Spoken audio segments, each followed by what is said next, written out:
Joel Rufino dizia: a esquerda não tem que ter uma política de segurança pública, a esquerda tem que ter uma política de proteção dos direitos. O que o Alessandro Barata dizia: não é direito à segurança, é segurança dos direitos. Estou falando diretamente de Curitiba, vou trabalhar hoje, junto com os meus queridos colegas de bancada, Rafael Borges e Caio Patrício de Almeida, para entrevistar aquele que é o papa do processo penal brasileiro. Simplesmente um dos maiores teóricos, não só do Brasil, da América Latina, sobre a questão processual penal, professor Jacinto Nelson, de Miranda Coutinho.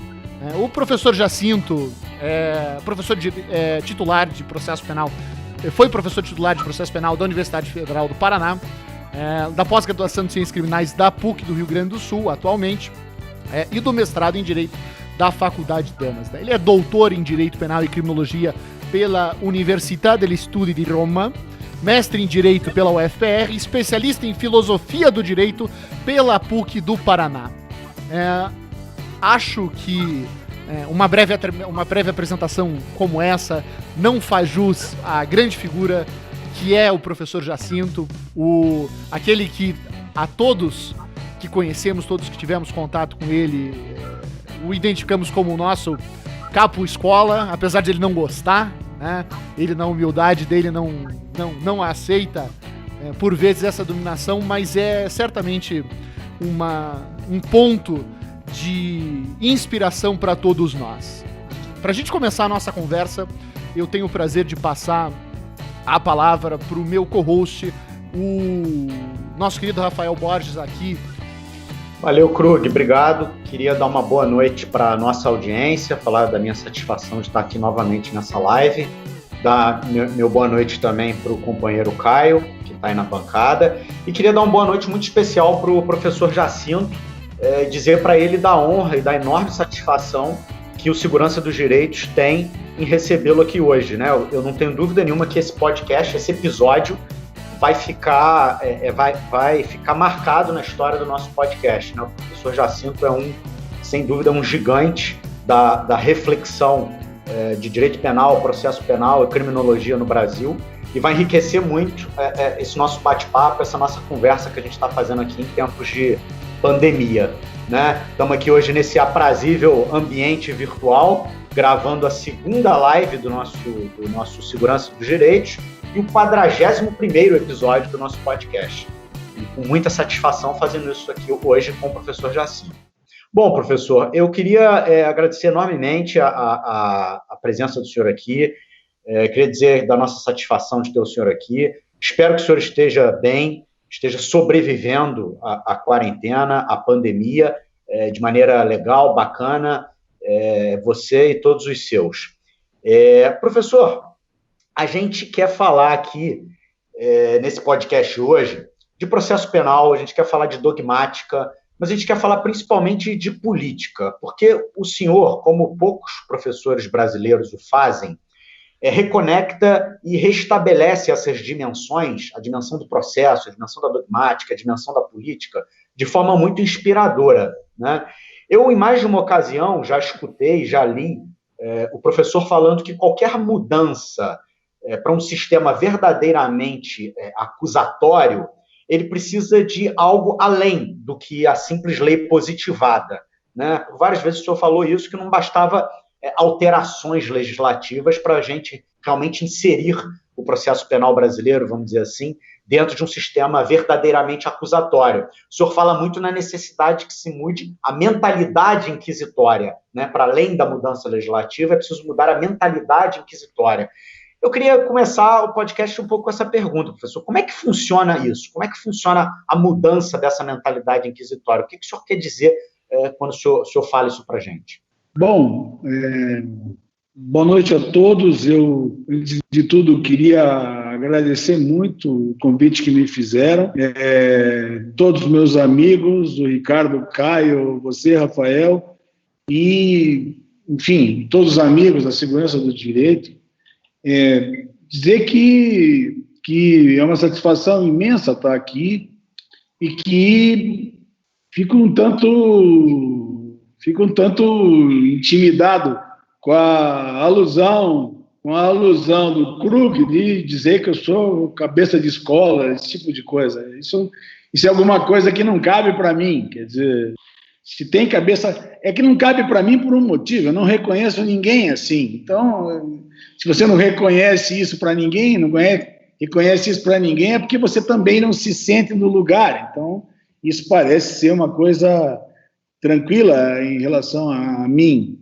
Mas não é só por causa disso, é porque ser cabeça de escola demandaria ter um domínio sobre os que o seguem, e eu faço força para não ter isso, porque, como eu aprendo com todo mundo, você só aprende respeitando as diferenças, e se todo mundo brinca de seguir o chefe, você não tem diferença para ser diferença suficiente para poder ser respeitada. E é justo disso que se trata. Eu já paguei um preço caro, inclusive na faculdade, eu paguei um preço caro e vivo pagando um preço caro por conta disso. Mas é muito melhor e prefiro imensamente, prefiro ser assim e me manter fiel aos meus princípios do que me arvorar ser cabeça de escola. Primeiro, você tem condição de ser. E segundo, anular os que estão, digamos assim, o que estariam para baixo de mim, de certa maneira esperando você morrer, né? Porque o problema do cabeça de escola é que sempre tem atrás dele alguém esperando ele morrer, para poder dar o bote e tomar o lugar dele lá, no lugar que ele ocupava. Então, não é disso que se trata. Ora, nós vivemos num país que tem tanto problema, mesmo em espaços restritos como o espaço do processo penal. E eu não vou nem falar do direito criminal como um todo, porque escaparia do nosso domínio. O Krug disse, o meu doutorado era em criminologia, eu estudei muito criminologia, mas eu não arrisco nem falar de criminologia. Por que eu não arrisco nem falar de criminologia? Porque tem gente que sabe criminologia e discute criminologia a sério, começando pelo Juarez Cirino, o Maurício Dieter, o Caio, enfim, vocês todos, de uma maneira geral, que faz com que quem está preocupado com outro campo deva ficar lá no seu quintal. Então, esses dias atrás, um amigo me pediu para falar sobre a questão da tributação, sei lá, Fernando Scaff, o titular da USP, que é um grande amigo, titular financeiro da USP, que é um grande amigo, um grande sujeito, hoje coordenador da pós na USP, tem lá um problema com a questão da tributação, etc. e tal. Ele queria fazer uma live para discutir sobre o problema do se é crime, se não é crime. Eu disse para eles, Scaff, você tem que chamar para discutir esse negócio alguém que entenda de direito penal. Vou te mandar aí o telefone do Juarez Tavares, liga para ele. Sabe, liga para o Cirino, liga para quem entende de direito penal. Digamos que nós estamos próximos, mas nós não estamos lá naquele campo. Enfim, é tão complexa a coisa, é tão difícil, que você precisa ter a humildade de saber mais, precisa ter a humildade de saber mais que não sabe do que se orgulhar do que sabe. Então, por isso que eu fico nessa posição. Nós precisamos cuidar do nosso campo, precisamos cuidar, talvez, do nosso quintal, mais do que um campo, isso é um quintal, cuidar do nosso quintal, porque mesmo ele sendo restrito, ele é muito grande demais, cada vez me convenço mais disso, e não encontro espaço para me arvorar numa cabeça de escola. Afinal, como eu não reconheço ninguém como cabeça de escola, não me reconheço também. E volto a dizer, se é algo que eu faço muito, é ler os mais novos. Eu aprendi com Carnilute a ler os mais novos, os muito novos, porque lá, às vezes, vem alguma coisa excepcional e que muda meu modo de pensar. Não tenho nenhum problema com isso. E de fato, muito mais contribuo com os outros do que propriamente imponho uma maneira de pensar. Claro que agora eu estou mais velho um pouco e, como eu estou só um pouco mais velho, eu já tem algumas posições mais consolidadas, algumas coisas mais consolidadas. Mas nenhuma está fechada e nenhuma está fora da onde eu podia chegar. Pois bem, Rafael, queria só um pouco de tempo para um pouquinho responder a tua pergunta. Eu estudei em Roma justo na passagem do Código Velho para o Código Novo. Eu ainda estudei com o Código Velho e minha defesa de tese foi em setembro de 88. Em outubro, no lugar do Código Novo, que eu, de uma certa forma, vinha acompanhando os debates, enfim, eu tinha lá uma associação, eu acompanhava tudo que saía, lia tudo que podia, etc. e tal. Mas eu trabalhei em cima do Código Velho, que assim, esse que é um pouco o modelo do nosso. E fui me formando a partir da crítica a esse Código Velho e a estruturação do Código Novo.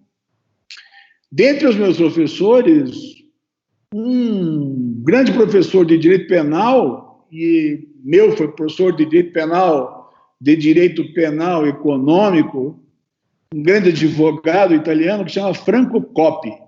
O Coppi, que é um grande advogado das cortes superiores, enfim, mas sobretudo um grande professor, uma grande didática. O Coppi, logo que o código saiu, em cima do código 24 de outubro, devia ser um jornal por aí. Logo que o código saiu, o Coppi escreve um artigo para o jornal El Mensageiro de Roma, e esse artigo dizia, com letras garrafais, o título era assim: chega o novo processo, mas precisa uma nova mentalidade. Ou seja, a questão da mudança de mentalidade e da lei por si só não bastar é alguma coisa que todo mundo sabe desde sempre. Até se você for fuçar, até a turma da escola da exegese, era gente que sabia que o direito não dependia só da lei. Tanto que a defesa deles da lei era justo porque eles sabiam que não dependia só da lei. E para nós é mais ainda. Mas dentre outras coisas, importantíssimo esse lugar da mentalidade.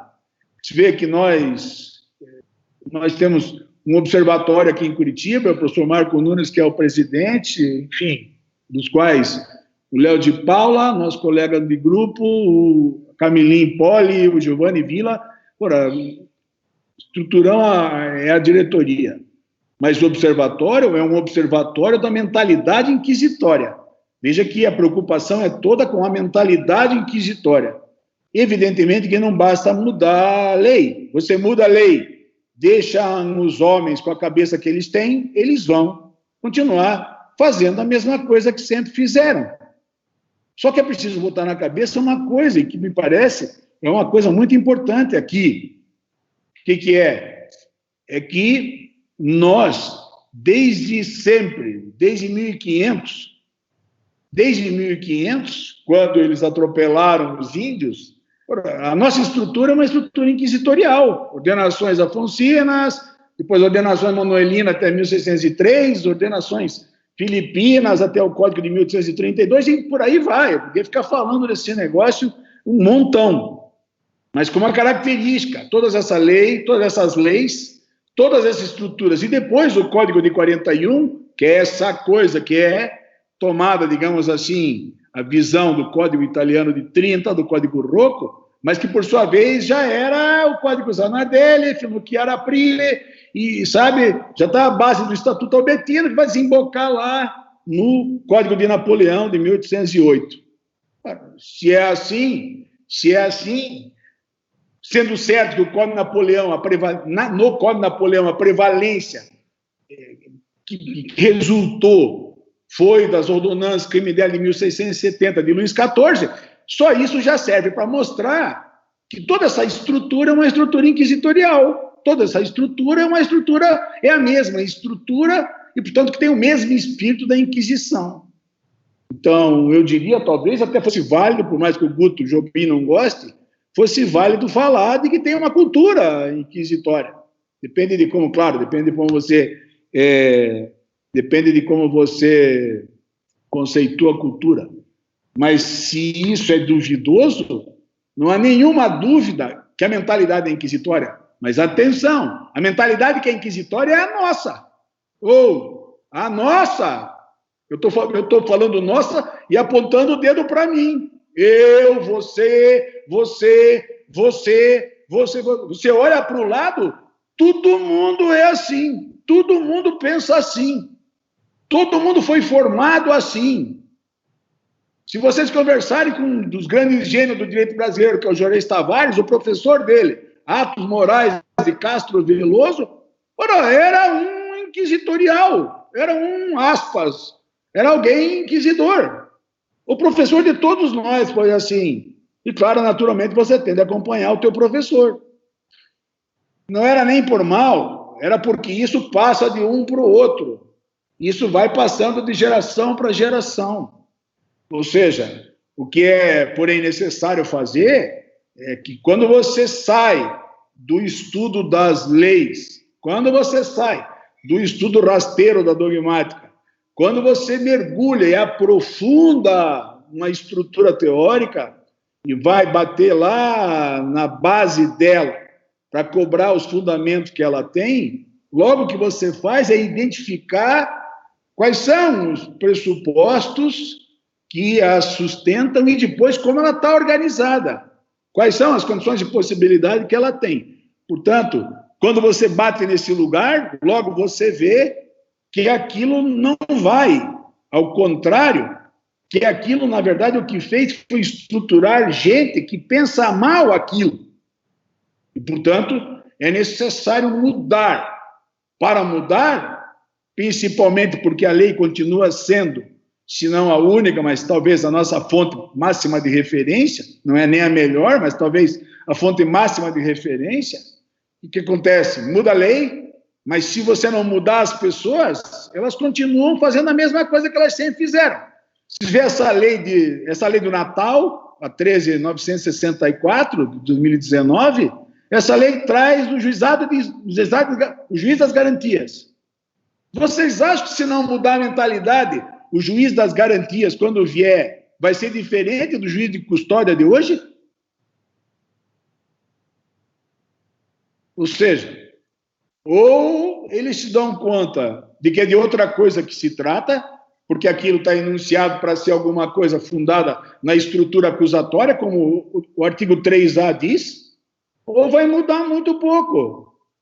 E o que eu tenho falado com muita frequência é que eu ando com muito medo, eu ando apostando que com isso nós podemos começar a construir uma nova mentalidade, porque todo mundo vai começar a descobrir que o código novo, o modelo novo é melhor para nós, é melhor para todo mundo, é melhor para os juízes, é melhor para os promotores e para os procuradores, é melhor para os advogados, é melhor para os réus, é melhor para a vítima, enfim, esse modelo é um modelo democrático. É o mais democrático que nós temos, ainda que ele possa ser manuseado, ainda que ele não possa ser perfeito, enfim, nós precisamos montar um modelo que sirva para nós. Mas que ele é mais democrático, eu tenho pouca dúvida. Eu pensava isso, confirmei sábado, vendo uma live do Zaffaroni, o Zaffaroni respondendo uma pergunta, diz exatamente isso. E é o Eugênio Raul, nosso amigo, não é o Zé da Esquina. Porque fosse o Zé da Esquina, eu até ficaria em dúvida, que pudesse ser que ele não tivesse refletido sobre isso. Mas ele disse com todas as letras. É um perigo, porque pode acontecer isso aqui, pode acontecer aquilo lá, etc e tal, mas não tem nenhuma dúvida que ele é muito melhor, porque ele é mais democrático do que o sistema inquisitório. Portanto, o que precisa, Rafael, é tomar consciência, todos tomarem consciência de que há uma chance de ter um processo democrático, é justo termos uma refundação, como o Fausto Schucre diz, uma refundação do sistema que deve, ou pode, quem sabe, começar pela lei. mas que força a todo mundo a se dar conta de que é uma coisa diferente, do que aquilo que se trata de uma coisa diferente, e como tal deve ser tratado na sua diferença. Então, esse que é o objetivo. Espero sinceramente que todo mundo tome consciência disso e marche naquela direção, porque de fato é melhor para todos nós. Acho que Rafa tem ainda mais algumas questões em relação a essa constituição do processo inquisitório, não é mesmo, Rafa? Professor Jacinto, eu queria um pouco desdobrar essa primeira questão que eu apresentei para o senhor, no seguinte sentido. Quando o senhor falou da coisa da mentalidade do juiz de garantias, quer dizer, isso me bateu na hora, né? O juízo de garantias é uma coisa que hoje está suspensa por uma decisão liminar de um ministro do Supremo Tribunal Federal, né, que negou validade a uma lei, né, pelo menos temporariamente, negou validade a uma lei regularmente ditada pelo Congresso Nacional Brasileiro, e talvez porque tem uma mentalidade inquisitória, né, não antenada com o processo acusatório, está negando, nesse momento, vigência ao juízo de garantias. Né? Enquanto o senhor falava da mentalidade, da necessidade de mudar a cabeça, isso me veio muito, muito à mente.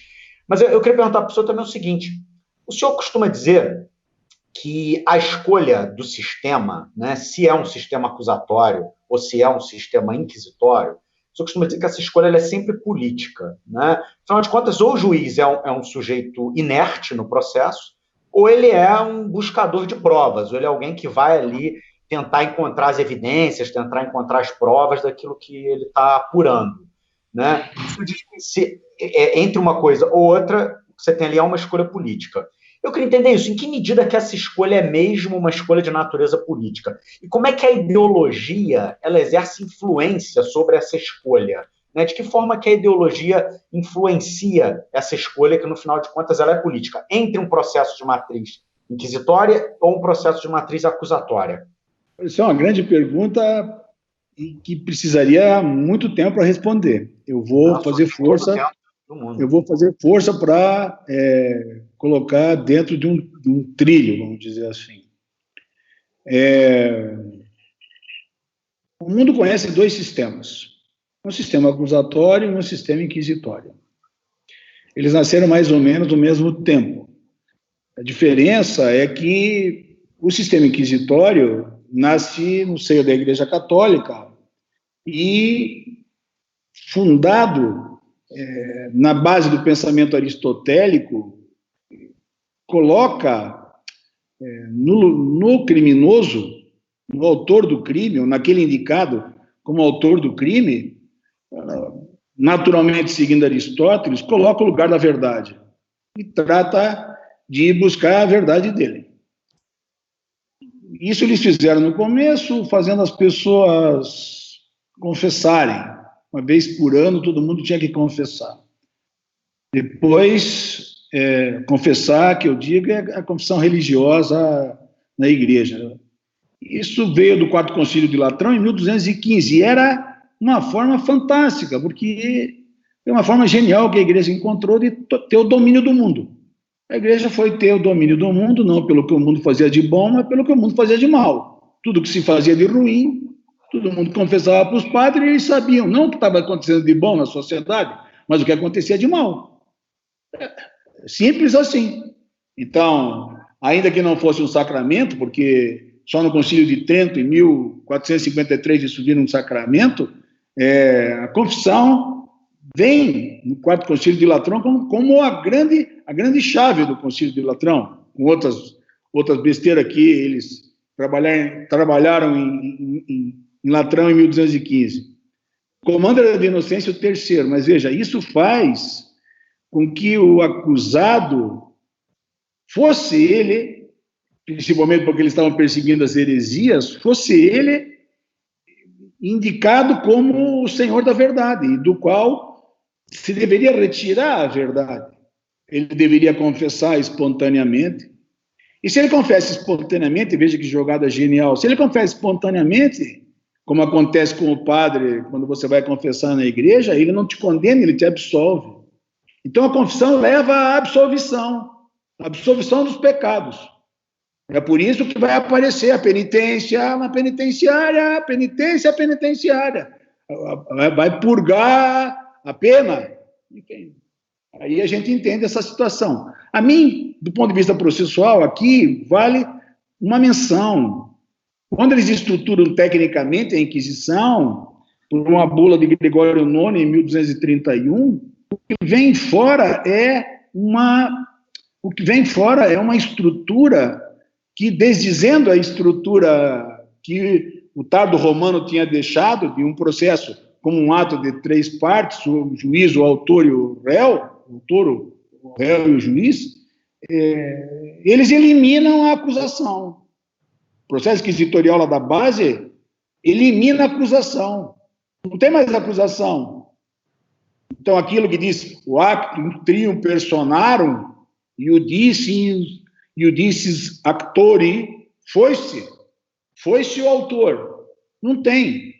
O Ministério Público vai voltar muito mais tarde, lá no fim do século XIII, com São Luís na França, e depois, muito devagar, começa a voltar. Não tem acusação.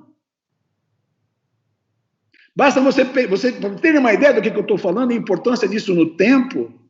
Quando os chilenos fizeram a reforma agora, Santiago começou em 2000, sei lá, mas quando eles fizeram a reforma do código deles, não tinha Ministério Público no Chile. Eles tiveram que criar o Ministério Público no Chile agora, estou falando agora. Então, isso mostra o que significa esse lugar que o juiz ocupa. O réu vira objeto de investigação e, claro, como não deu certo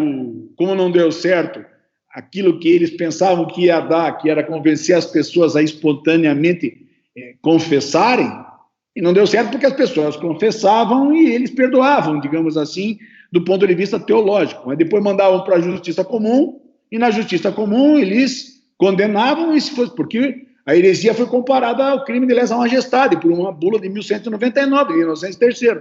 Então, como era a mesma coisa, eles absolviam, digamos assim, o sujeito, mas mandavam para a justiça comum e condenavam pelo crime de lesa majestade, que era o mais grave, e a pena era a morte pela fogueira.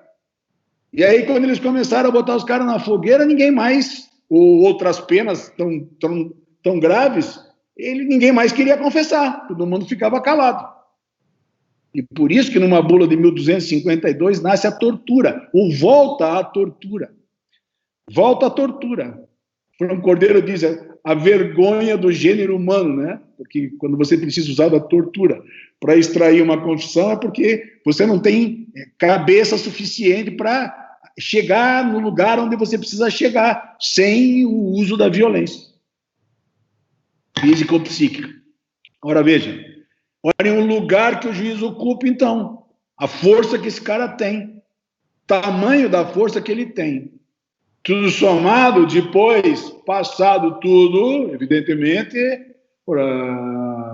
quando a modernidade se impõe, e particularmente quando a Revolução vem, aí já se tem, inclusive tinha na Revolução, depois na Revolução Francesa já se tinha 2 órgãos de acusação, inclusive, mas no mesmo processo.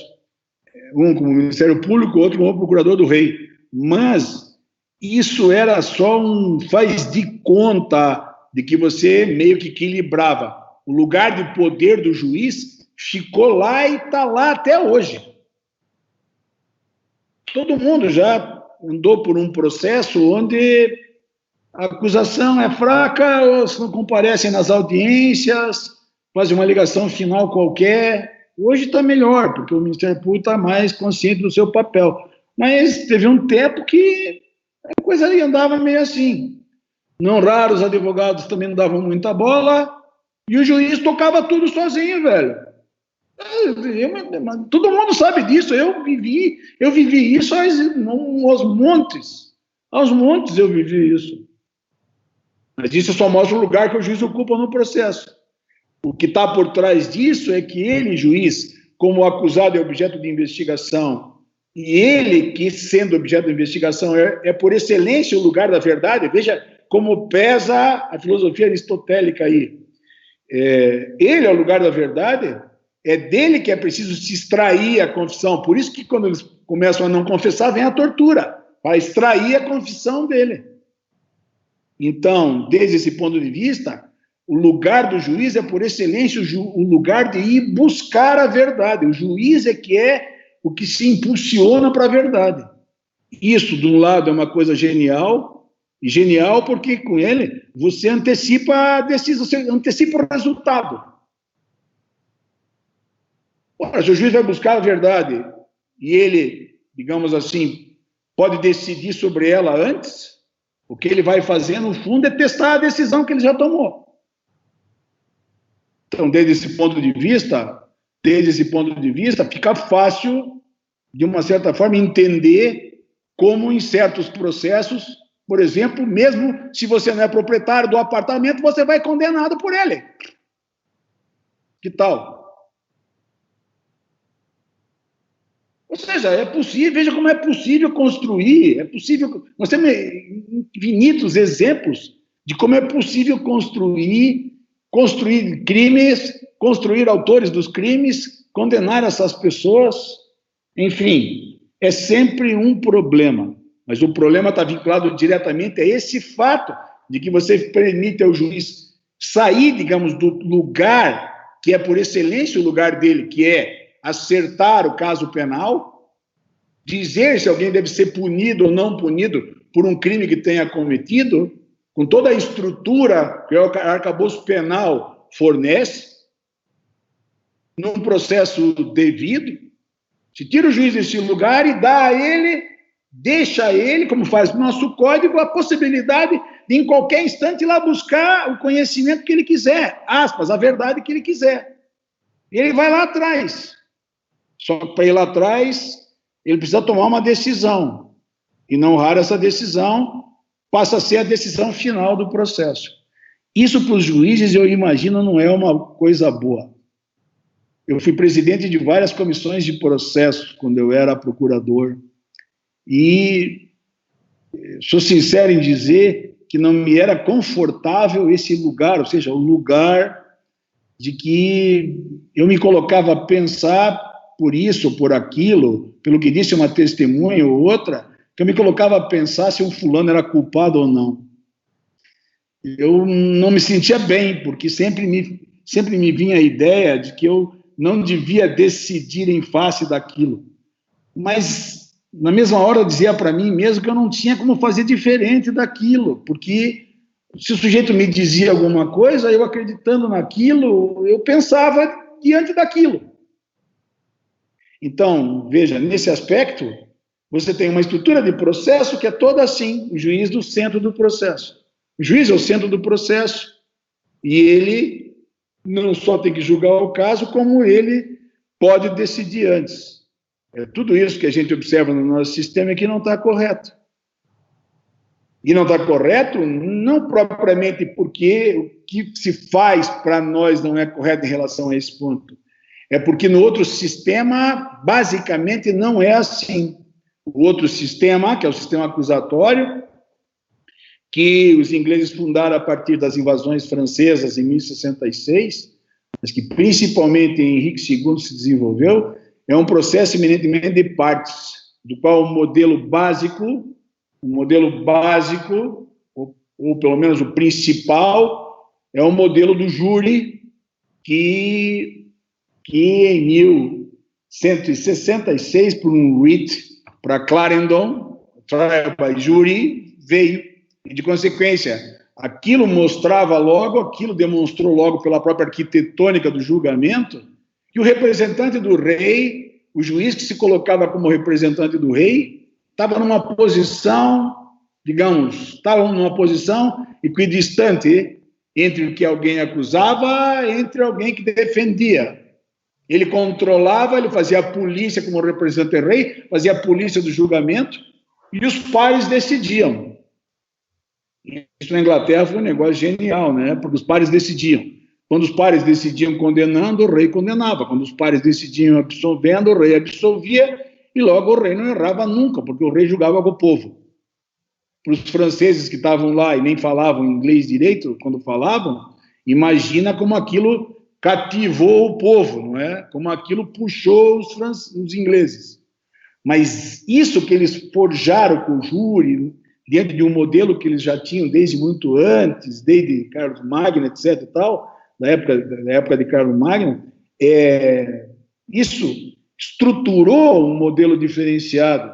Ou seja, o que prevaleceu no direito inglês, que foi o common law, tem isso na base de um distanciamento do julgador e uma equidistância entre eles, entre autor e defesa. Portanto, o processo é eminentemente de partes.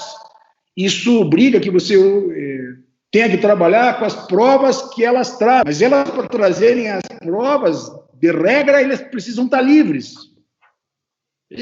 Inverte todo o papel. O juiz fica num lugar, digamos, entre aspas, passivo. As partes é que trazem o conhecimento. Ele julga a partir daquilo. Você pode dizer, não, esse troço também dá errado, esse troço também não é bom, isso pode também não ser bom. Mas, pelo menos, você garante um certo distanciamento. É muito diferente do que você ir lá atrás da verdade, tendo partido de uma conclusão. Portanto, por a estrutura acusatória, num processo de partes, é por isso que a estrutura do direito vem como resposta por aquilo que se responde no processo. Common law é, por excelência, um judiciary law. Isso é de mais relevante. Por que é de mais relevante? Porque common law é um direito da generalidade, do rei, digamos assim, para todos.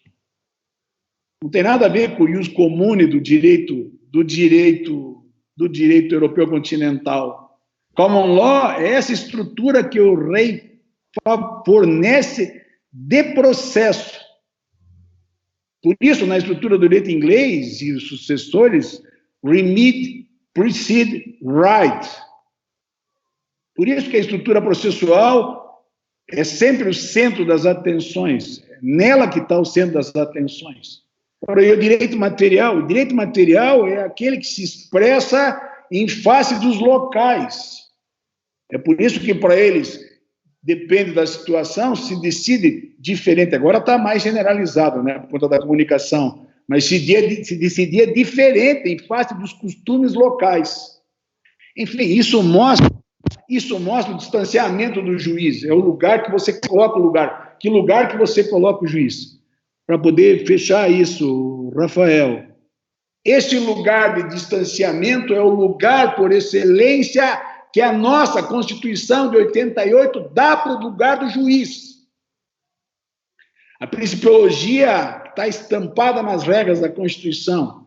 E a principiologia que suporta isso dá para o juiz esse lugar de distanciamento. Dá esse lugar de distanciamento.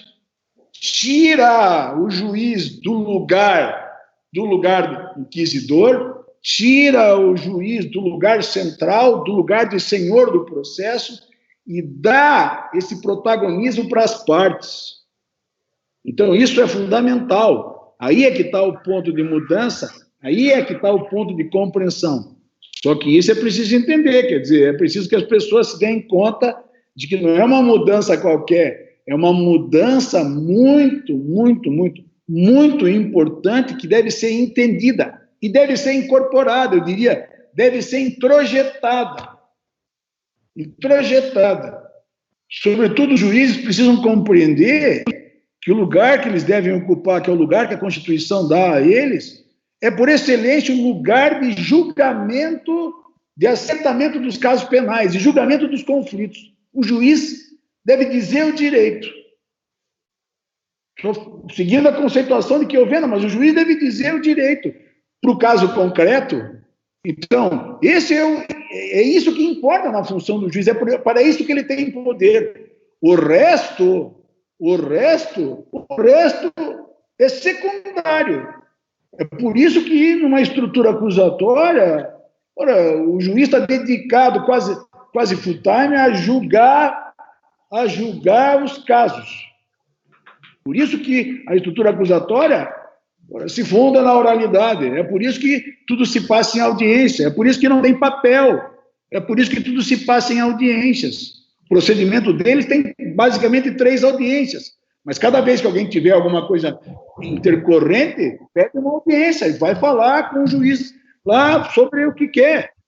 A oralidade tem que prevalecer e ela possibilita uma oralidade que tem, só para fechar, o que tem importante nisso e que nós temos que entender, que a mim parece uma coisa realmente importante, é que, principalmente os americanos, no modelo que construíram de estrutura adversarial, acusatória, os americanos se viram obrigados a, digamos, ampliar a estrutura de bargaining. Os americanos hoje não vivem sem plea bargaining. Apesar de eles terem uma seríssima crítica sobre a estrutura de acordos, apesar deles questionarem muito isso, principalmente pela forma como eles permitem acordo, quer dizer, quando você manipula a imputação e permite um acordo por outro crime, isso acaba com o processo. Já viu o professor Antônio Assir Breda falar disso com toda a força dele e com toda a razão. Você acaba com uma estrutura. De qualquer maneira, isso não se pode imaginar, nós não temos nem ideia de imaginar alguma coisa assim para nós. Mas que nós precisamos de uma estrutura de acordo, precisamos.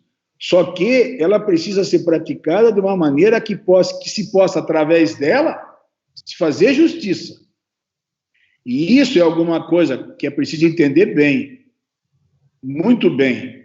Não se esqueça que o juiz, e aí, em geral, o juiz das garantias, é ele que toca controlar e homologar os acordos.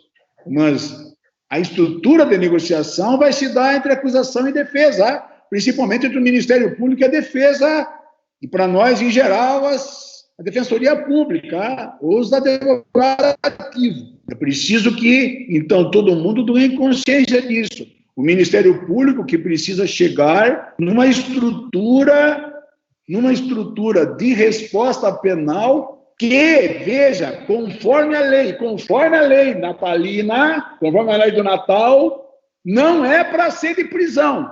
É preciso, veja como muda o sistema, é preciso inverter a lógica. Em direito penal já não pensa mais que a resposta tem que ser prisão, prisão, prisão. É preciso sair fora disso, é preciso pensar outra coisa.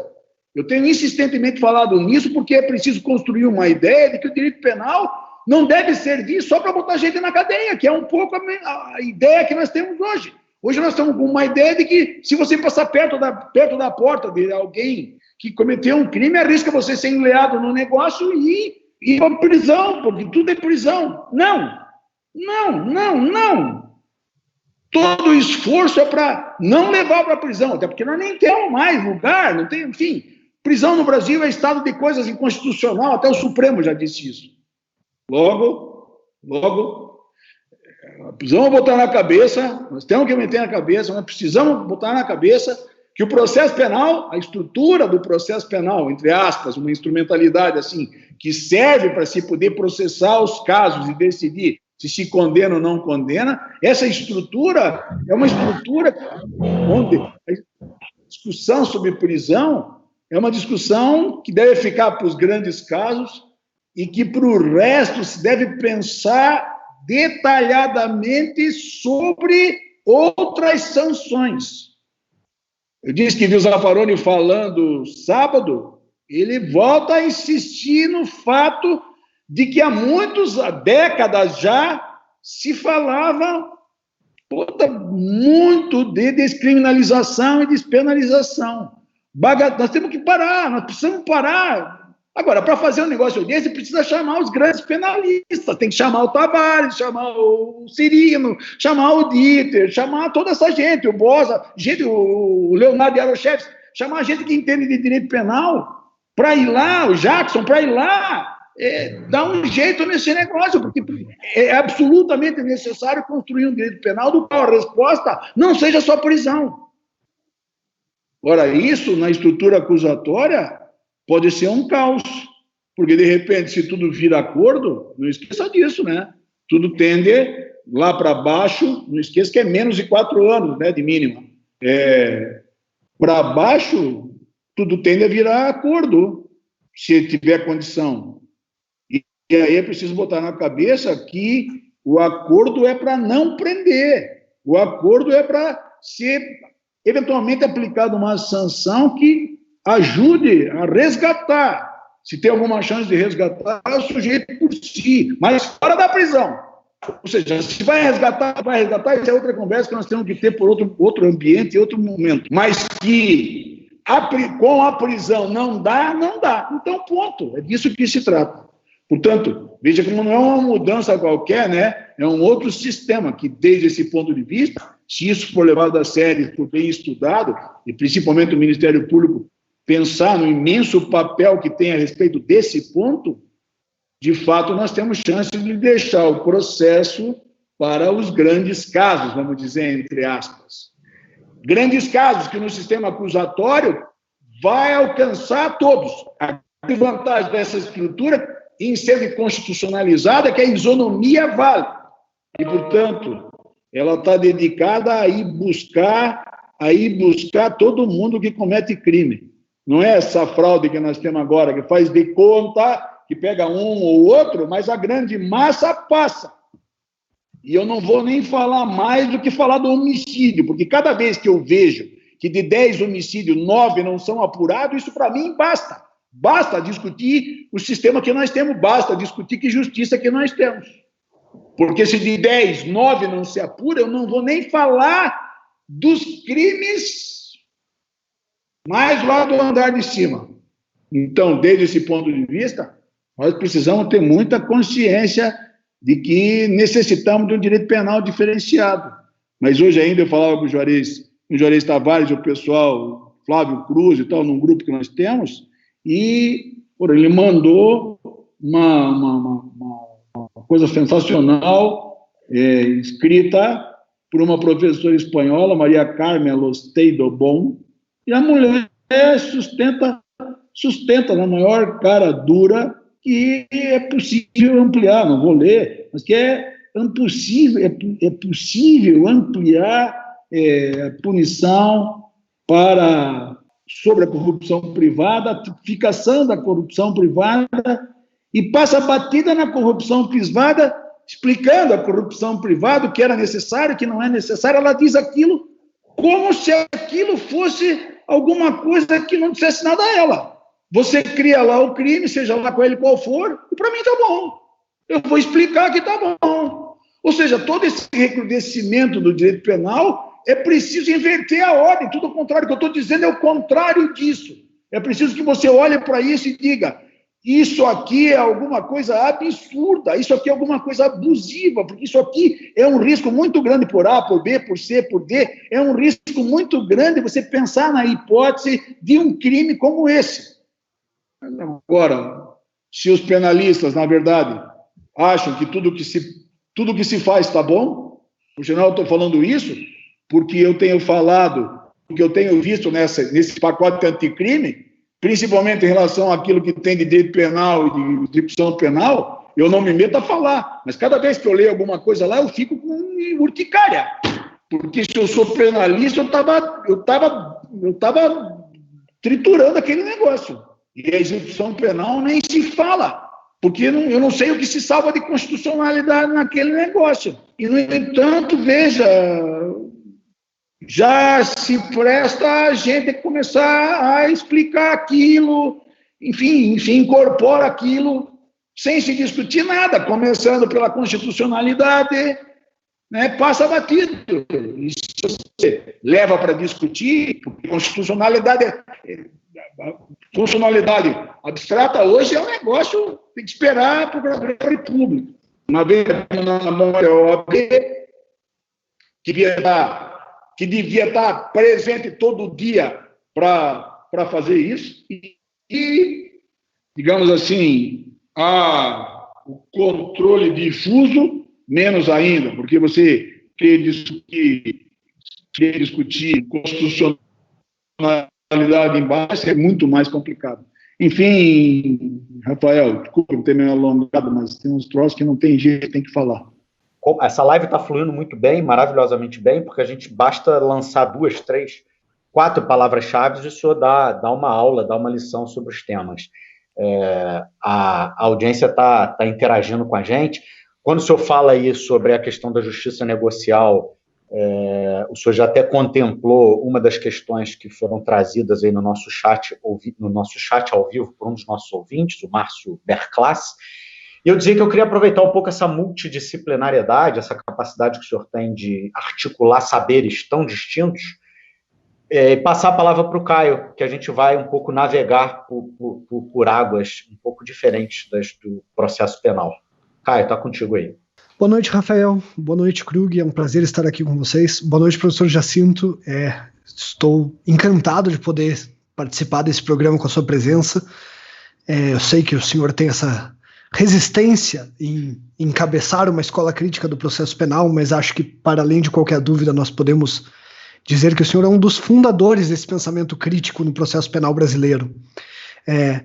Inclusive, uma coisa que me impressiona muito nas suas falas, sempre que eu tenho a oportunidade de assisti-lo, é a capacidade de fazer o resgate histórico dos institutos e manejar esse resgate, evitar que isso seja uma simples historicização, mas transformar isso em uma ferramenta de crítica aos próprios institutos. Resgatar de onde vieram essas persistências, essa mentalidade inquisitória no nosso processo penal, trazer isso das suas origens, e mais do que isso, algo que me impressiona para além da capacidade teórica, é essa capacidade analítica de apontar os dedos, não apenas para os outros, mas também para nós, e demonstrar como isso permeia a nossa prática no processo penal, no direito penal. Bom, como o Rafael já antecipou nesse nosso programa, basta a gente trazer uma ou outra palavra-chave que o senhor já consegue se desdobrar em uma aula riquíssima de conteúdo. E eu acho que isso se deve, e a sua grande potência da sua contribuição crítica se deve à capacidade de trazer assuntos de fora do processo penal para dentro do processo penal, para enriquecimento dessas análises. E o senhor sempre traz a filosofia e também a psicanálise. Naquele seu cobiçado livro, não só pela genialidade do conteúdo, mas também pela dificuldade de acesso, que alide o conteúdo do processo penal, o senhor trabalha muito traz o debate da psicanálise, trabalha com Franco Cordeiro e traz a ideia do Franco Cordeiro dos quadros mentais paranoicos. Quando a gente analisa hoje em dia a jurisprudência, basta uma análise de hoje em dia, mas acredito que isso, num passado, na prática penal brasileira, isso sempre esteve presente em alguma medida, mas essa ideia dos quadros mentais paranoicos, ela fica muito clara. Inclusive, quando fala de paranoia, há uma definição do Charles Mellman que é basicamente o seguinte, de que paranoia é a certeza para um sujeito de ter o saber da verdade absoluta. E a prova é que essa verdade que o sujeito possui é capaz de reparar tudo que não vai bem na sociedade. Quando eu leio isso, quando eu me deparo com essas análises, essas intersecções entre psicanálise e processo penal, direito penal, me vem à mente aquele artigo escrito pelo ministro Luiz Roberto Barroso, em que ele defendeu na Folha, há uns 2 anos atrás, o papel iluminista do Supremo Tribunal Federal. Esse protagonismo do Supremo Tribunal Federal de consertar as coisas a partir daquilo que se revelou praticamente a ferramenta favorita dele, que é a punição, o encarceramento, o endurecimento do processo penal. Eu sei que o senhor já trabalhou muito essas questões, trabalhou a partir da filosofia, a partir da psicanálise, e gostaria apenas que o senhor abordasse um pouco esse tema. O que o senhor pensa sobre isso, sobre essa autoproclamação de uma função iluminista, a persistência desse pensamento, desse quadro mental paranoico e a sua influência no que tem sido a jurisprudência em matéria criminal hoje em dia? Caio, genial essa colocação, porque ela permite pensar, ela permite pensar bastante o que tem acontecido hoje. O básico é Qual a função de um juiz? A pergunta é essa. A pergunta é simples. Qual a função de um juiz? O que um juiz deve fazer? Aí vem o que eu disse há pouco, mas de qualquer maneira, vem uma preocupação que diz respeito ao fato de que todo mundo tem ciência de que o juiz é um ser humano. E como tal, ele vai guiado pela sua razão, mas também ele vai guiado pelo seu inconsciente. Hoje ninguém duvida disso mais. Portanto, ainda que você chame para você um determinado motivo que diga respeito à execução de um modelo de pensamento que define determinados parâmetros, aponte naquela direção e diga, conforme os parâmetros, eu vou seguir naquela direção, ainda assim, nós sabemos que outras coisas que você também não sabe vão te guiar no sentido de apontar na direção, nas direções que você vai tomar. É por isso que nós precisamos cobrar terrivelmente, e a estrutura da legalidade é algo para ser levado a sério, muito a sério. Porque um dos problemas mais graves que nós estamos vivendo hoje é justo o problema da falta de controle. Não existe gente solta para decidir, que eu digo é gente livre para decidir como quiser. A estrutura da legalidade forja um sistema e estabelece uma base recursal de modo tal a que quem decide deva ou possa submeter as suas decisões a esferas outras, de modo tal a que, veja, o que se testa nas decisões vai se testar por outros e não por aquele que decidiu. Isso já é por si uma das coisas que aponta na direção de que não é que se desconfie, mas se sabe que pode participar de outras coisas que não só a razão naquilo que se decide. E que, portanto, não raro não se tem razão suficiente para poder fazer a adaptação, digamos assim, se fosse o caso, dos fatos à lei. A adequação escapa. Ela escapa porque as palavras deslizam. Ela escapa também porque os fatos deslizam. O que se diz sobre os fatos deslizam. Mas ela escapa sobretudo porque é o contrário de prevalecer aquilo que está na lei.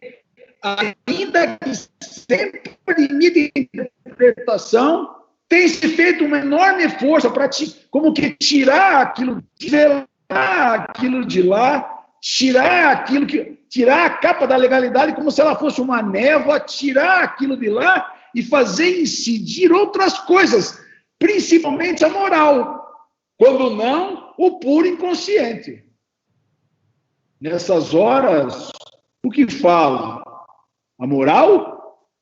A moral, nós sabemos, todo mundo sabe, nós estudamos, seja pela filosofia moral, mas nós sabemos a estrutura da moral, como funciona. A moral também é um padrão. Que pese a estrutura que ela tem, quer dizer, a regra, a estrutura normativa dela aconselha, a estrutura sancionatória é diferente. Nós sabemos de tudo isso, não vou correr sobre isso aqui. Mas o grande dilema dela é que ela não funciona como um padrão genérico. Ela não é lei. É isso que faz com que eu tenha uma moral e você tenha outra moral. É por isso que tem muita gente que diz que moral é bom senso. Os cartesianos gostam disso, não é? Moral é bom senso. Mas quem é que disse que o teu bom senso é bom e o meu é ruim? Quem é que disse? Quem é que disse que deve prevalecer a economia e não deve prevalecer a vida humana? Quem é que disse isso? De onde isso? De onde você tira isso?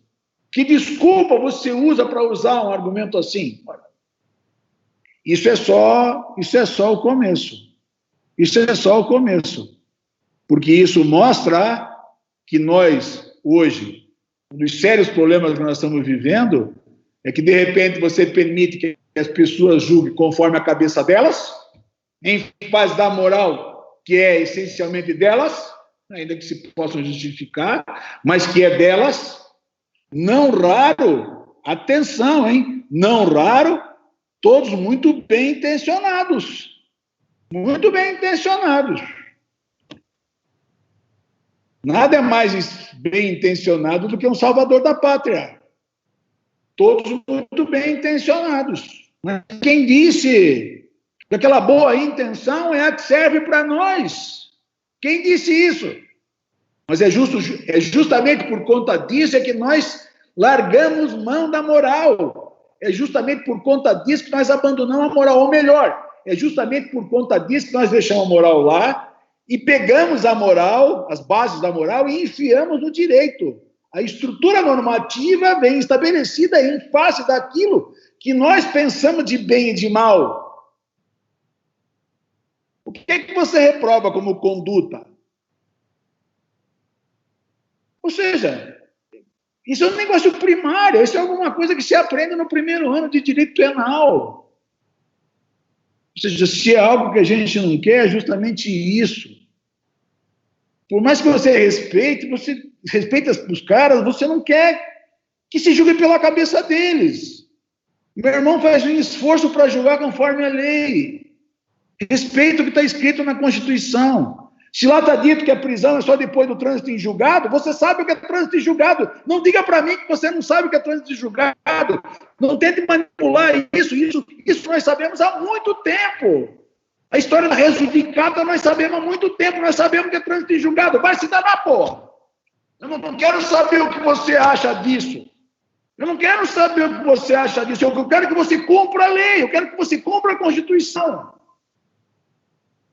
Ora, eu não vou nem falar do resto, porque como se eu começo a falar, eu fico doido da vida, porque tudo que está lá na Constituição, de uma certa forma, tem sido manipulado.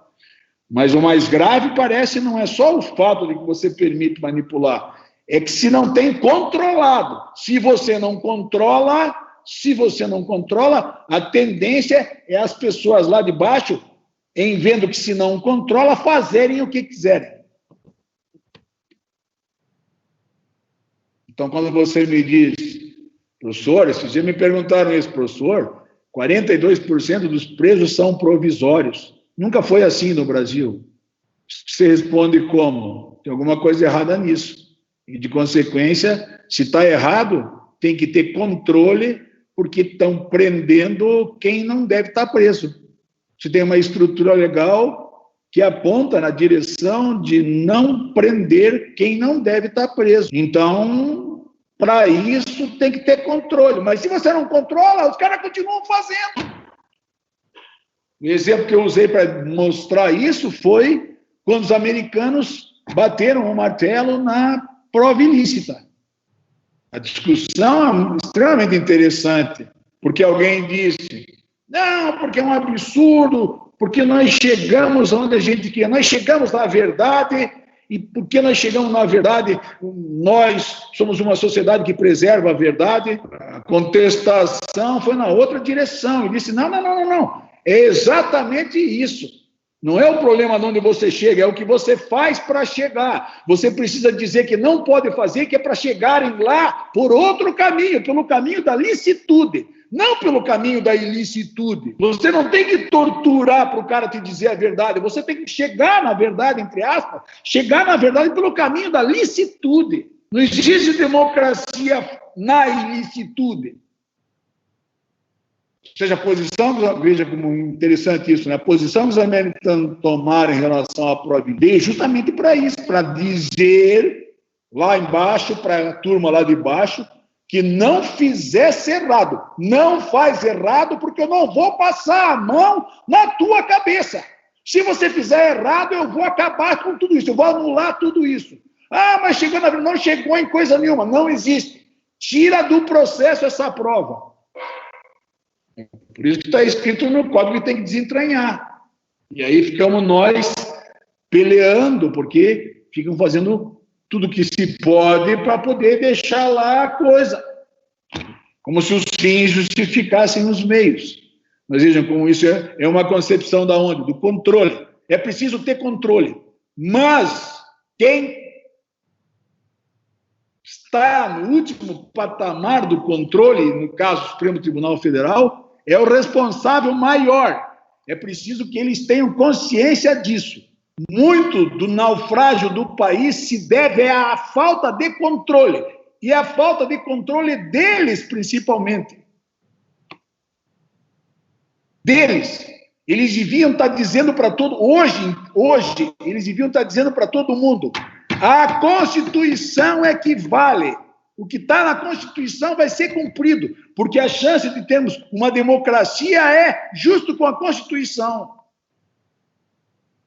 Ora, isso mete em discussão toda a questão do ativismo, isso mete em discussão a estrutura das decisões, isso mete em discussão o uso de mecanismos externos, que às vezes entram subrepticiamente, moral, inconsciente, etc. e tal, e isso, desde logo, coloca para nós a necessidade ímpar de trabalhar o direito, seja lá que diabo de ramo for, de uma maneira interdisciplinar e transdisciplinar. Ou seja, um dialogando com o outro, ou um, de fato, intercedendo principiologicamente no outro. Então, desde esse ponto de vista, parece, Caio, imprescindível que se estude mais do que um manual qualquer. Eu tenho insistido nesse ponto.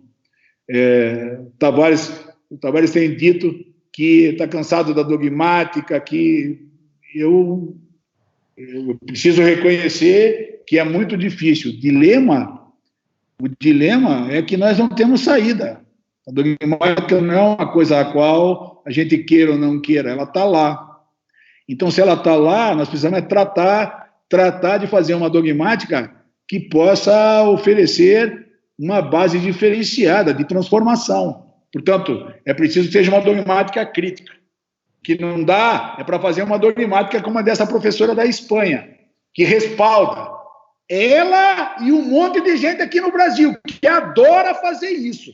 Quer dizer, ao invés de fazer uma análise crítica e dizer que todas as porcarias que se estão fazendo é inconstitucional, começam a dizer que está tudo bem, que vale assim, que o requisito é esse ou aquele e tal, e aí você destrói não só a base para a discussão das questões técnicas em juízo, como você tende a formar bacharéis que não respondem minimamente por aquilo que o direito precisa ter, o lugar que o direito precisa ter. Ou seja, você desconfia do ensino porque ele não é crítico. A dogmática que se faz é meramente descritiva. Ele não é crítico e, portanto, forma mal. Gente que depois estuda uma apostila qualquer, pode passar num concurso. E depois tem muito trabalho e diz que não pode estudar porque tem muito trabalho.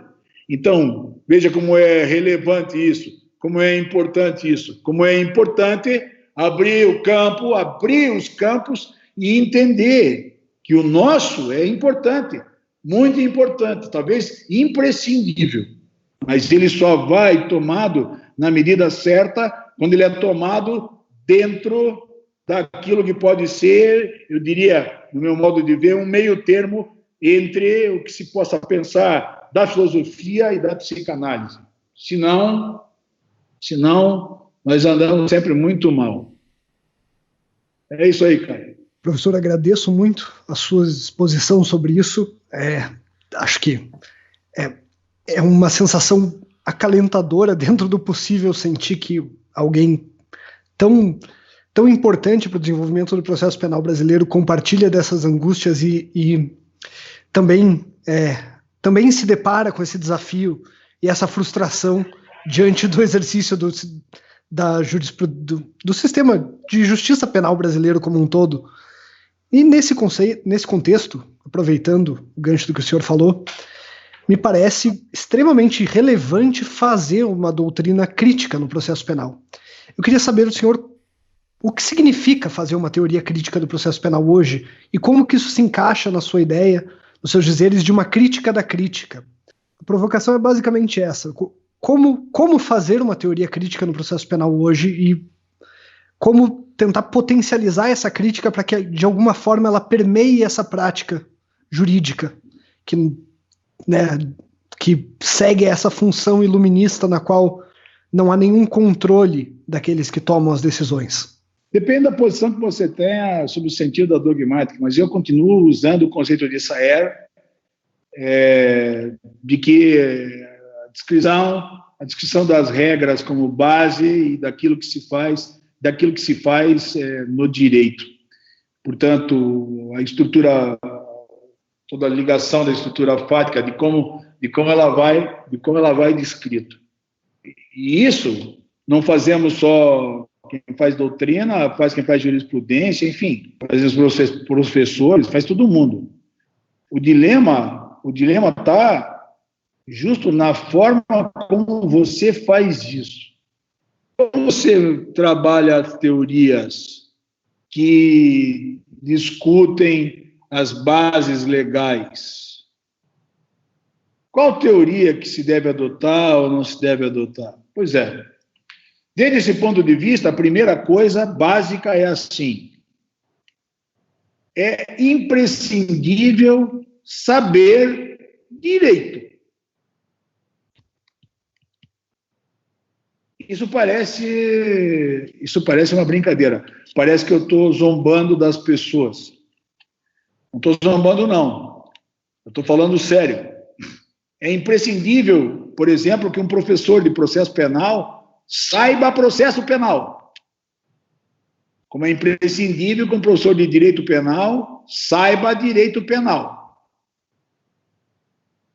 Quem achar que isso é brincadeira, que vai estudar os alemães, ou que vai estudar o livro do Tavares, do Cirino, enfim, gente que faz direito penal a sério.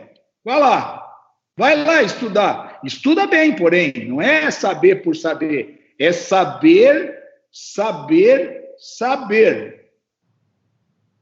Portanto, a primeira coisa de uma dogmática crítica é a própria dogmática.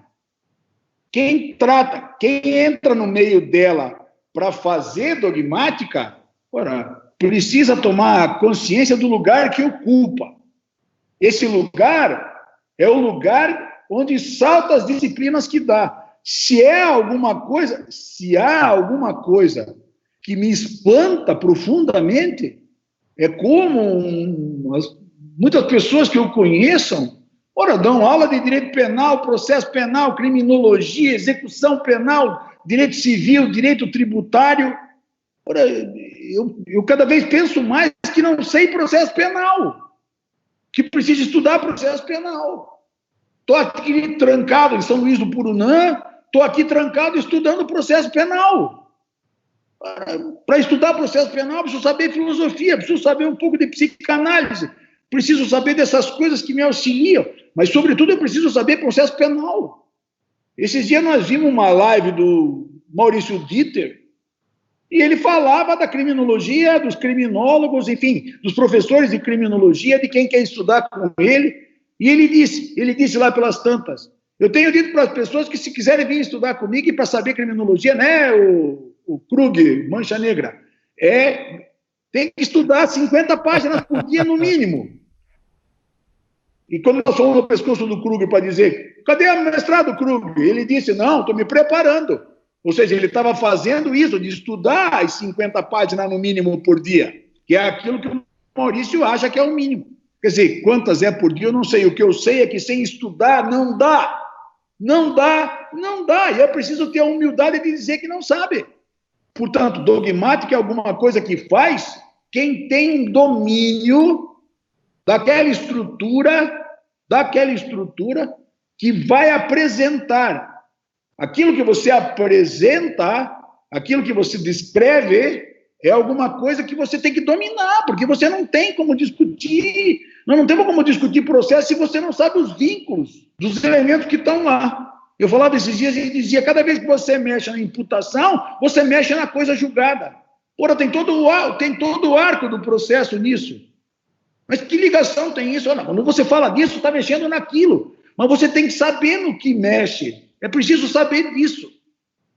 Para vocês terem uma ideia do que eu estou falando, eu, quando era estudante ainda, conversava muito com o meu professor, o Fernando Fowler, que era um grande cara, tinha estudado muita filosofia, um grande processualista penal, embora tenha escrito pouco, mas o que escreveu é bom. E o Fernando, uma das coisas que me dizia sempre era que precisava saber mais, estudar. Um dia eu perguntei para ele quanto, ele disse, olha, uns 10 anos, tá bom.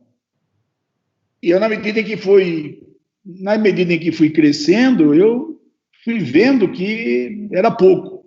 Comecei a achar que eu precisava, digamos, 10 anos para saber processo penal e mais uns 10 anos para saber os fundamentos para o processo penal, ou seja, abrir meu leque para estudar filosofia, principalmente, que era o que me chamava a atenção na época. Então, eu comecei a estudar, como eu tive sorte, logo que me formei, passei em todos os concursos, então eu acabei para o Ministério Público, depois fui ser procurador e advogado e tal, e estudava muito, porque eu fiquei, pelo menos até ir para Roma, 6 anos estudando teoria do processo. Só teoria do processo. Só. Tudo que eu pude estudar de teoria do processo eu estudei, claro, porque eu não queria ir para a Itália, dentre outras coisas, para que eles me ensinassem qual era a diferença de jurisdição e competência. Eu não queria que eles me ensinassem a diferença de ação e pretensão. Eu não queria que, que me deixasse confundir preclusão com prescrição, essas coisas banais. Era imprescindível que eu tivesse um domínio do processo que me permitisse pensar desde outro patamar. Ou seja, eu não levei 10 anos, pelo menos 6 anos eu levei só estudando isso. E depois de Roma eu segui ampliando mais ainda, porque daí, em suma, eu levei pelo menos 15 anos me preparando, estudando tudo que era possível estudar.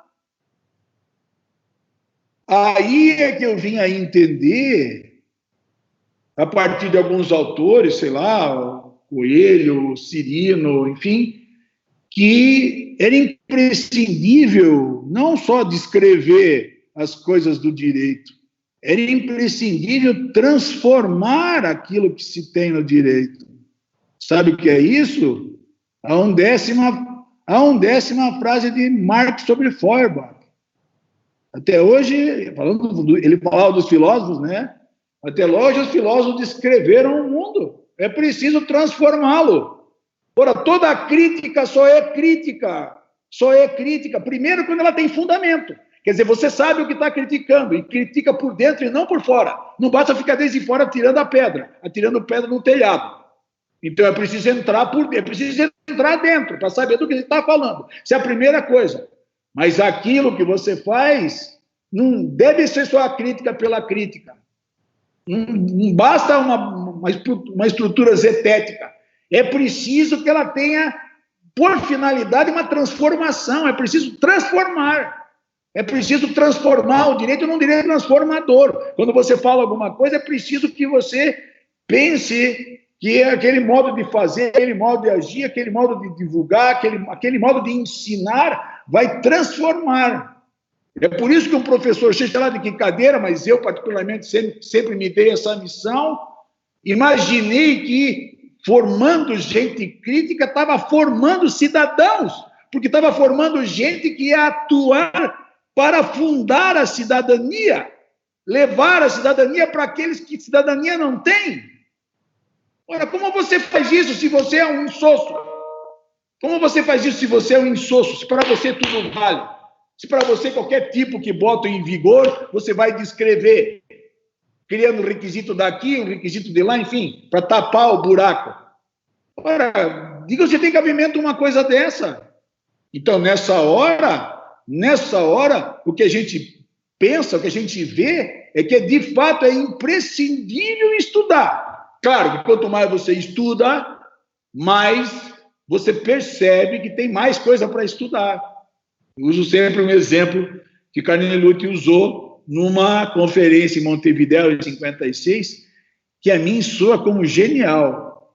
Carnelutti disse, o conhecimento da gente é como uma bolha, a bolha do conhecimento. Essa bolha está dentro do não conhecimento. Quanto mais essa bolha aumenta, portanto, quanto mais aumenta a bolha do conhecimento, mais aumenta o contato com o não conhecimento. É por isso que a gente, quanto mais sabe, menos sabe. Quanto mais a gente sabe, mais a gente tem ciência que menos sabe. Isso não significa dizer que você não saiba, mas significa dizer que para você tem muito mais coisa para aprender, porque o teu não conhecimento é muito maior. Ora, isso que faz com que todo mundo tenha que estudar sempre, que estudar é preciso ser tomado, é preciso encontrar um jeito de fazer do estudo um prazer, eu diria mais do que isso, um gozo. Eu queria ter tempo para explicar isso, mas não dá. De falar disso um gozo lacaniano, vamos dizer assim, não é? Que é o que faz você ficar, como eu estou aqui 30 dias, achando que está uma maravilha. Não porque eu estou num lugar legal, que eu tenho uma vista legal, porque, enfim, mas é porque, para mim, é um prazer estar aqui. Que deve ser a mesma coisa dos monges que estão trancados lá. Então, ao mesmo tempo que eu penso que para mim é uma maravilha por causa disso, eu penso quanto absurdo é um mané qualquer que tem dito que a prisão domiciliar não é prisão, que é um absurdo, porque aquilo é um privilégio, blá, blá, blá, blá, blá, blá, blá, blá. Então veja como é uma mirada, né? Veja como é um lugar. O lugar que você... o lugar do qual você vê. Veja como é epistêmico, né? É o lugar, Lacan diz, a episteme é o lugar do qual se olha. Como é o lugar do qual você vê? Eu vejo uma prisão. O cara vê um privilégio. Eu quero que esse desgraçado esteja lá sofrendo dentro de casa. Assim, ó. Todo mundo sabe que pode sair na hora que quiser. Eu, de tanto em tanto, quando começo a me agoniar por A, por B ou C, às vezes sem saber, eu convoco a minha esposa e digo, vamos passear. Aonde nós vamos? Não sei. Eu saio e vou andar aqui pela região, pelo mato, enfim. Eu vou andar por aqui que é para não ter contato, evidentemente, porque eu não posso ter. Mas isso é porque eu sei, veja, está em mim, que eu posso sair. E o preso não pode sair de casa. Isso para não falar de uma história de um chileno que depois de estar lá em casa mandou um recado, o juiz mandou ir lá ver e ele disse que queria voltar para a prisão, porque era muito melhor para ele estar na prisão do que estar em casa. Sabe Deus o que é que ele tinha em casa, naturalmente. Ele queria voltar para a prisão.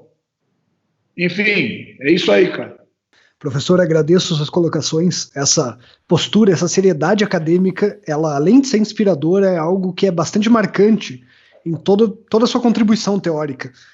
Acho que é um recado muito importante a ser dado, que desenvolver a dogmática é uma tarefa séria, não é só simplesmente publicar um livro sobre a mais recente lei que foi lançada, sem nenhuma reflexão crítica, e na maior parte das vezes, como nós vemos, validando a jurisprudência ou tomando ela como a verdade absoluta.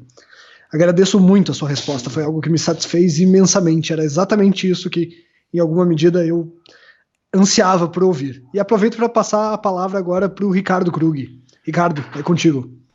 Pois é, querido professor Jacinto, é um prazer te escutar. É realmente uma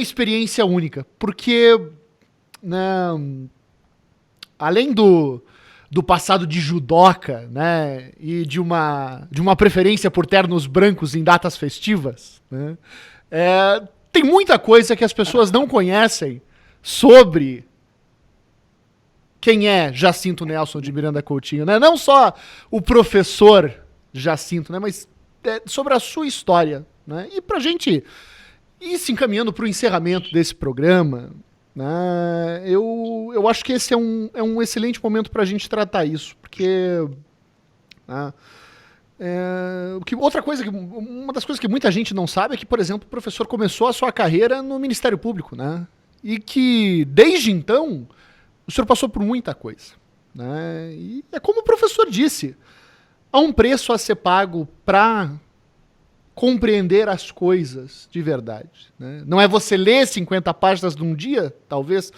mas talvez seja você estudar 50 páginas num dia. E há uma diferença fundamental nisso. Uma diferença que eu tenho muito, muito orgulho e muito prazer de dizer que aprendi como professor. Nós sentados numa mesa de bar, conversando sobre como, né, é muito gostoso escutar as suas considerações sobre os Assis de Clarendon, sobre Henrique II, sobre a invasão dos normandos à Inglaterra, quando a gente discutia isso e quando o professor me incentivava, falava, não, vai estudar, não leia, Ricardo, vai estudar, né? Há muito mais que isso. E o professor faz esse trabalho de orientação com maestria, dizem as más línguas, há quase 30 anos, né? Isso há mais de 30 anos. Professor, eu tenho uma última pergunta para ti. Na sua opinião, levando em consideração essa história, levando em consideração toda a influência que o senhor já teve, queira ou não, né, na construção de tantas carreiras, de tantas teses, tantas dissertações, professor Jacinto, o que significa para o senhor ensinar processo penal no Brasil hoje? Aliás, melhor ainda, qual que é a função de um professor hoje? Bom, eu começaria como eu terminei. Tenho pouca dúvida que a função de um professor, principalmente no direito, é ajudar a formar cidadãos. Isso não é simples. Ao contrário, é muito difícil, porque seria muito mais fácil se você colocasse uma camisa de força, se você engessasse as pessoas, se você fizesse com que elas pensassem o que você pensa, refletissem o que você reflete, dissessem como verdade aquilo que você disse a elas. Isso é possível, sim. Tem muita gente que faz isso. Mas ao invés de formar bons juristas, bons cidadãos, forma gente do rebanho.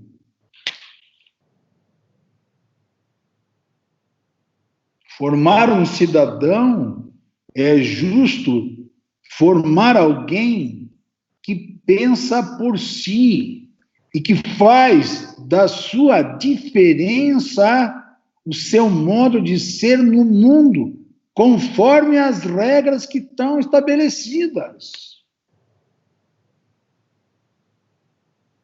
Perceba, nós podemos fazer, mas nós não podemos fazer tudo. Tem algumas coisas às quais nós precisamos entender que temos que estar debaixo delas.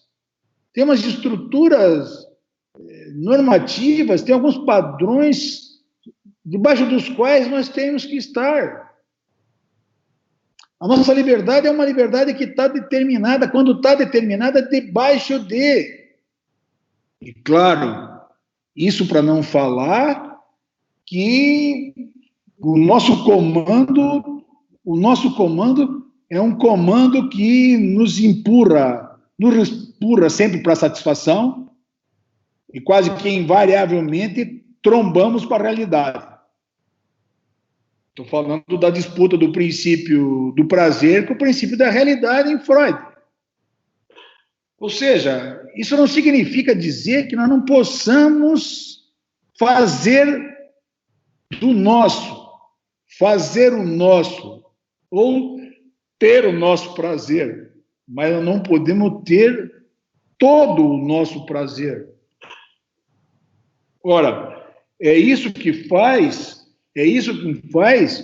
com que a gente tenha que oferecer uma estrutura, oferecer uma base, oferecer a base correta, o que significa dizer aquela que deve ser apresentado como a de ponta, e por isso que me choca tanto que num país onde você tem Tavares, Cirino para ler, tem gente lendo Deus nos acuda.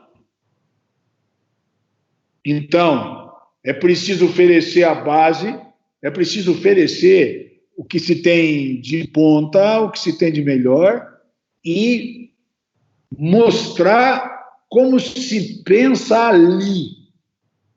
Oferecer o caminho para se pensar ali. Primeiro, que eu acredito muito pouco que você consegue catequizar de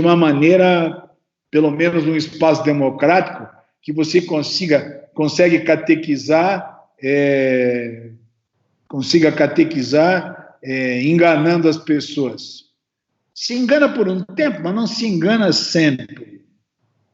Por que eu estou falando disso?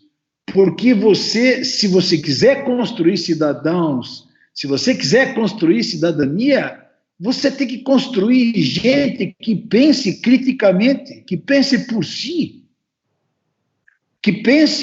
ele pense que deve ele transformar o mundo, fazendo o diabo que for.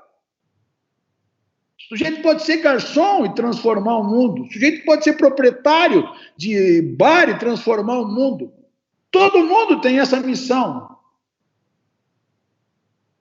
desde que seja voltado para todos, né? Voltado para todos. Então, desde esse ponto de vista, a cidadania ganha relevância, porque ela, inclusive, redimensiona o papel do Estado e a importância que o Estado tem. Afinal, é só quando nós temos dificuldade que nós precisamos do Estado? Será? Será? Ou será que a cidadania é incompatível com o Estado? Será? Veja como isso nos coloca numa teia, tal, numa tessitura tal, que não deixa muito espaço, senão, de que você tem que reconhecer que é preciso fazer um esforço de construção dos outros. O respeito pelo outro na sua diferença é fundamental. Uma das coisas mais instigantes ou mais bonitas da minha carreira era sempre receber meus alunos no 6º ano. Meus alunos no 6º ano, não raro, quando voltavam para dizer para mim que tinham se ferrado, tendo que estudar seriamente a minha matéria, mesmo que ela pudesse não interessar para eles, voltavam para dizer isso, mas esses, invariavelmente, voltavam para dizer que eu tinha ajudado a eles naquilo que eles foram adiante, naquilo que eles conquistaram, no concurso que eles passaram, na formação que eles tiveram. Não tinha sido em vão. É mais ou menos, eles diziam para mim, não foi em vão o esforço que você teve, porque eu sempre fui assim. Eu tinha 90 aulas para dar num ano, dava 112, 118, ou seja, não era um problema de cumprir as horas, era um problema de dar o programa. A vida inteira, esses 30 anos de universidade, eu passei acordando às 6 da manhã. 6 da manhã para estar na aula, no horário da aula. E dar aula sempre que estava. Sempre que eu pude, sempre que eu estava em Curitiba, sempre te dei aula. Era levar a sério. Eu levar a sério e eles levar a sério também. Vocês querem escutar alguma coisa disso? Perguntem para o Maurício Dieter, que não conseguia fazer minhas provas. Até hoje eu não sei porquê, deve ser pelo modelo de prova que ele tanto reclama. Mas, em compensação, o que o cara diz? É verdade. É verdade. Quer dizer, o problema todo é que ele precisava olhar para o lado, e tinha olhar para o lado, e tinha gente que tirava nota alta. O que significava dizer que tinha algum problema da antipatia dele pelas minhas provas. Mas não importava as provas, porque eu nunca me preocupei com isso. Os meus grandes alunos, como ele foi, sempre passavam. Ele sempre dava um jeito de passar, não era isso. Não era isso, porque se ele não passasse, eu dava um jeito de fazer uma prova porque ele passasse. Eu sabia o que estava formando, eu sabia quem eu estava formando. Por isso, ao contrário do que as pessoas imaginam, sempre tive um índice muito baixo de reprovação. Nunca me orgulhei de reprovar um mundo de gente. Reprovei a sala inteira. Nunca reprovei a sala inteira. Nunca. Sempre fui um índice baixo de reprovação. Duro, mas sempre um índice baixo de reprovação. Porque, conhecendo os meus alunos, e lá pelas tantas eu começava a conhecer a cada um melhor, conhecendo os meus alunos, eu sabia qual era o potencial deles. E olha, isso que eu estou brincando com o Maurício Dieter, que é um querido amigo, enfim, companheiro de charuto e tal, um grande amigo, um grande professor, enfim, grande criminólogo, mas de qualquer maneira, lembrando do Maurício, eu estou lembrando de uma infinidade de alunos que eu, quem sabe, despretensiosamente ajudei a se constituir. Mas fazendo o quê? Levando a sério a minha matéria. Levando a sério a matéria. É preciso levar a sério. É preciso levar a sério. Dar aula, cobrar, mandar ler, fazer atividade, filme, sei lá. Enfim, é preciso levar a sério a coisa. Estudar e levar a sério. Levar a sério e fazer levar a sério. Aí o resultado vem. Não é por outro motivo que nós, nesse período da Federal, nunca aventamos qualquer coisa em relação ao exame da ordem. Para nós isso nunca preocupou.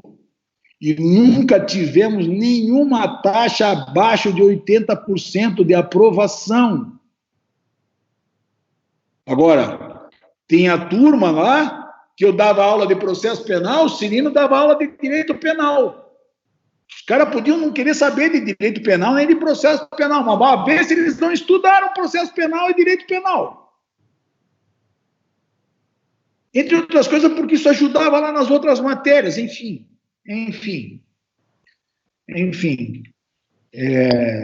Krug, é preciso apontar na direção da cidadania, Krug. E o vital na cidadania é levar a sério aquilo que se faz. Isso é o que basta. Isso, de uma certa forma, o que basta eu não sei, mas pelo menos esse é o começo. Isso é o imprescindível. O resto, eu acho que você consegue, se você tiver habilidade para compreender os alunos e se compreender também. Fantástico. Eu quero agradecer do fundo do coração a sua disponibilidade. Não hoje, mas sempre.